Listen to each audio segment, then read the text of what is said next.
You're watching How Leap. Let's learn how to upload photos to Google Drive and share the access. First, open the Google Drive app on your phone or go to drive.google.com on a computer. Sign in with your Google account. To upload from your phone, tap the plus icon in the bottom right, then select Upload, navigate to and select the photos you want to upload. On a computer, you can drag and drop photos directly into the Drive window or click New, then File Upload.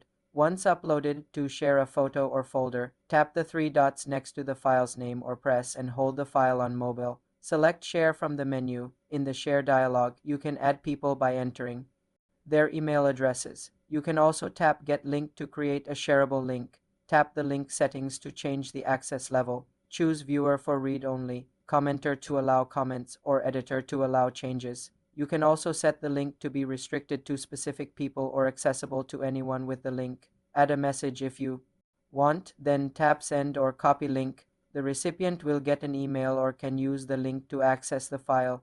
You can manage or stop sharing anytime by going back to the file's share settings and removing people or turning off the link. For more simple computer tutorials, subscribe to the channel.